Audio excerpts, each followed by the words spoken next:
और आप सबके तो हज़ारों माइक पड़े ही हैं कि कभी हमें अपना कागज़ रखने तक की जगह नहीं छोड़ते हैं। हाँ 100% आप ही दोषी हैं। बस ये भी सही है। लाइव पे ठीक है। पिछले कुछ दिनों से कश्मीरी माइग्रेंट टीचर्स जो दिल्ली में आए हैं उन पर बहुत राजनीति चल रही है। उन पर राजनीति चल रही है कि भाजपा वाले कह रहे हैं और अपने फेक रिप्रेजेंटेटिव्स भी टीवी पर बिठा रहे हैं, क्लेम करते हुए कि वो कश्मीरी माइग्रेंट टीचर्स हैं, ये कहते हुए कि अरविंद केजरीवाल जी की सरकार ने कश्मीरी टीचर्स के लिए कुछ नहीं किया।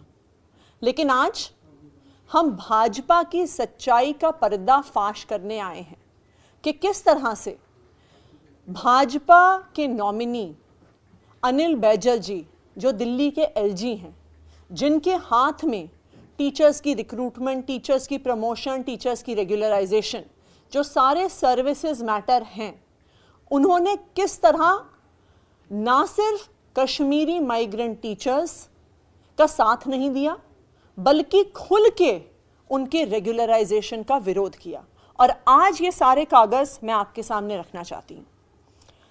देखिए, जब आम आदमी पार्टी की सरकार बनी तो जो कश्मीरी माइग्रेंट टीचर्स हैं वो दिल्ली के मुख्यमंत्री अरविंद केजरीवाल जी के पास आए, वो दिल्ली के शिक्षा मंत्री मनीष सिसोदिया जी के पास आए और बार बार दिल्ली सरकार ने, दिल्ली की चुनी हुई सरकार ने इस पे निर्णय लिए कि कश्मीरी माइग्रेंट टीचर्स को रेगुलराइज करना चाहिए।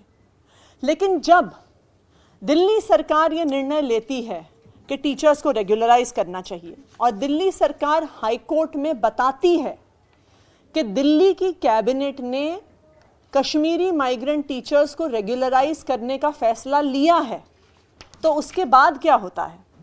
उसके बाद एलजी साहब एक नोट लिखते हैं फाइल में कि ये सर्विसेज मैटर है और इसको सर्विसेज मैटर के तहत ट्रीट किया जाए, इस पर दिल्ली की चुनी हुई सरकार का कोई भी अधिकार नहीं है। बहुत स्पष्ट तौर से आम आदमी पार्टी की सरकार, अरविंद केजरीवाल जी की सरकार कैबिनेट में डिसीजन लेती है, कोर्ट में बताती है, हाई कोर्ट में, कि हमने इनको रेगुलराइज करने का डिसीजन ले लिया है। तो एलजी साहब उस कैबिनेट के डिसीजन के बाद कहते हैं कि इस पर दिल्ली की चुनी हुई सरकार और अरविंद केजरीवाल जी का कोई हस्तक्षेप नहीं होगा, जो भी निर्णय होगा एलजी ऑफिस द्वारा होगा। उसके बाद एलजी साहब एक नोट लिख के भेजते हैं और ये सारी प्रतियां हम आपको उपलब्ध कराएंगे, जिसमें एलजी साहब, और यहां पे आप देख लीजिए कि इस नोट में अनिल बैजल जी का साइन भी है। तो ये एलजी साहब के किसी अफसर ने नहीं लिखा है, एलजी साहब ने खुद लिखा है और खुद साइन किया है, जो केंद्र सरकार के नुमाइंदे हैं। और उस नोट में मैं आपको पढ़ के सुनाती हूं और मैं इसमें से जो हाईलाइट किया है उसको रीड कर रही हूं। The matter was discussed with officers in the MHA, यानी एलजी साहब ने ये खुद नहीं सिर्फ निर्णय लिया, उन्होंने केंद्र सरकार में मिनिस्ट्री ऑफ होम अफेयर्स से चर्चा की। The matter was discussed with officers concerned in the MHA, Government of India, who deal with relief and rehabilitation issues of J&K migrants. It was informed that there is no special dispensation for regularization of Kashmiri migrant teachers. Since there is no special dispensation for regularization even with Union Government of India, it may not be appropriate to regularize Kashmiri migrant teachers. ये LG साहब ने खुद लिखा है। जब high court की double bench ये फिर से निर्णय दे देती है कि आपको रेगुलराइज करना है, तो फिर एलजी साहब को ये फाइल भेजी जाती है कि हम सुप्रीम कोर्ट में SLP फाइल करेंगे डबल बेंच के निर्णय को चैलेंज करने के लिए। और जब SLP फाइल होती है तो कौन प्रस्तुत होता है दिल्ली सरकार और एलजी साहब की तरफ से? पिंकी आनंद जी। पिंकी आनंद जी जो भाजपा की लीगल सेल की अध्यक्ष हैं, जो भाजपा की प्रवक्ता हैं, जो भाजपा का पक्ष रखने के लिए अक्सर टीवी चैनल्स पर आती हैं। तो आज ये सारे कागजात देख के एक चीज स्पष्ट हो जाती है। कल तक हम ये कह रहे थे कि भाजपा ने, केंद्र सरकार ने कश्मीरी पंडितों के लिए कुछ नहीं किया, लेकिन आज हम उस स्टेटमेंट को मॉडिफाई कर रहे हैं। आज हम ये कह रहे हैं कि पिछले 8 साल में, जब से केंद्र में नरेंद्र मोदी जी की सरकार है, भाजपा ने कश्मीरी पंडितों की रिहैबिलिटेशन का विरोध किया है, उसके खिलाफ काम किया है, उनकी नौकरियां पक्की होने में हर अड़चन डाली है। भाजपा ने पिछले 8 साल में कोई कसर नहीं छोड़ी कि जो एक छोटी सी चीज थी, कि जो ये सिर्फ 233 कश्मीरी माइग्रेंट टीचर थे, जो उनको पक्का करने की अपॉर्चुनिटी थी, जो इतना दुख दर्द देख के दिल्ली आए थे, उनकी रेगुलराइजेशन का बीजेपी ने विरोध किया। तो ऐसा अब नहीं है कि बीजेपी ने भाजपा शासित अपने एलजी साहब से, ऐसा नहीं है कि उन्होंने कुछ नहीं किया। भाजपा ने कश्मीरी पंडितों के पुनर्वास का, उनके पक्के होने का, उनकी जिंदगियां नॉर्मलाइज करने का विरोध किया है। सौरभ जी। हेलो। ये मसला परसों से शुरू हुआ है और आपको बहुत कम लोगों को जानकारी होगी कि कश्मीरी माइग्रेंट्स की ये जो प्रॉब्लम थी, इसको दिल्ली की चुनी हुई सरकार ने सुलझाया था और इसको रेगुलराइज किया, क्योंकि अरविंद केजरीवाल ने इसका कोई ढिंडोरा नहीं पीटा। मनीष सिसोदिया जी ने कोई ढिंडोरा नहीं पीटा कि हमने कश्मीरी माइग्रेंट्स के लिए ये किया। एक साधारण सी बात थी, हमने की, हमारा काम था। ये मामला क्यों आया? ये मामला तब आया जब कश्मीरी माइग्रेंट्स की चर्चा करते हुए अरविंद केजरीवाल जी ने कहा कि हमने 25 साल से भटकते हुए, दर दर की ठोकर खाते हुए कश्मीरी माइग्रेंट्स की समस्या का सलूशन हमने किया। और इसके अवज में भारतीय जनता पार्टी ने क्या किया? उनका आरोप क्या है? उनके 2 आरोप हैं। उनका पहला आरोप यह है कि उन्होंने एक झूठी फेक प्रेस रिलीज तैयार की, फैब्रिकेट की, जिसको करने में मास्टर है। जो एक दिलीप भान नाम के एक आदमी के नाम से प्रेस रिलीज हो गई। गवर्नमेंट स्कूल टीचर्स एसोसिएशन, जिसको इनके मेंबर ऑफ पार्लियामेंट, इनका आईटी सेल और इनके लोगों ने प्रचारित करना शुरू किया कि साहब, गवर्नमेंट टीचर एसोसिएशन जो है कश्मीरियों की, वो कह रही है कि अरविंद केजरीवाल की सरकार ने हमारा कुछ नहीं किया, ये तो कोर्ट ने किया। यही हुआ। आज हम आपके सामने गवर्नमेंट स्कूल टीचर्स एसोसिएशन असली का प्रेस रिलीज रख रहे हैं, जिसमें वो कह रहे हैं कि जो प्रेस रिलीज कर भारतीय जनता पार्टी वाले घुमा रहे हैं, जिसपे कई टीवी चैनलों ने बहस चला दी, वो नकली है। जिस आदमी ने वो प्रेस रिलीज दी वो नकली है। वो पूरा का पूरा लेटर हेड नकली है, सब कुछ नकली है। पहली चीज तो ये। दूसरी चीज, भाजपा का दूसरा आरोप क्या है, जो इनके तेजस्वी सूर्या ने लिखा और कई लोगों ने इनके लिखा कि साहब उन्हें आसानी से नहीं मिली, नीचे से लेकर ऊपर तक कोर्ट में जाके उन्हें हक मिला है। बहुत सही बात है, सच्चाई है। तो नीचे से ऊपर तक कोर्ट में जाना क्यों पड़ा, इसके बारे में चर्चा नहीं हुई। हाई कोर्ट में क्यों जाना पड़ा, डिवीजन बेंच में क्यों जाना पड़ा और फिर सुप्रीम कोर्ट में क्यों जाना पड़ा? इसलिए जाना पड़ा कि अरविंद केजरीवाल की चुनी हुई सरकार ने 2017 में हाई कोर्ट के अंदर यह अंडरटेकिंग दे दी कि हम कश्मीरी पंडितों को दोबारा से यहां पे रेगुलराइज करने के लिए एक पॉलिसी ला रहे हैं। यह बाकायदा हाई कोर्ट के ऑर्डर्स के अंदर है। हमारे वकील संजय घोष ने यह अंडरटेकिंग दी, हमारे दूसरे वकील संतोष त्रिपाठी जी ने अंडरटेकिंग दी, और फिर एलजी हाउस में खलबली मची। उन्होंने हमारे वकीलों को हटा के अपने वकील लगाए। उन्होंने ये नोट लिखा कि यह मामला सर्विसेज का है, लिहाजा अब एलजी ऑफिस इसको देखेगा। मनीष सिसोदिया जी ने बाकायदा चिट्ठी लिख के कहा है कि इसके अंदर कोई कोर्ट कचहरी नहीं करनी चाहिए, सरकार ने एक पॉलिसी डिसीजन ले लिया, आप इनको नौकरी दे दो। उसके बावजूद भाजपा के एलजी ने सुप्रीम कोर्ट के अंदर इसको चैलेंज किया और सुप्रीम कोर्ट के अंदर उनकी अपनी पिंकी आनंद पेश हुई और कश्मीरी पंडितों के, कश्मीरी माइग्रेंट्स के हक के खिलाफ ये लोग खड़े हुए। तो ये भाजपा का असली और सच्चा चेहरा है। ये लोग इतने झूठे, इतने नालायक, इतने मक्कार तरीके के लोग हैं, इस कॉन्फिडेंस से झूठ बोलते हैं कि कोई भी आदमी इनको देख के हैरान हो जाए कि यार कहीं सच ही तो नहीं बोल रहे। मगर फाइलें जो हैं, फाइलों के अंदर जो है, खुशी की बात है कि आज भी देश जो है फाइलों से चल रहा है, व्हाट्सएप से नहीं चल रहा।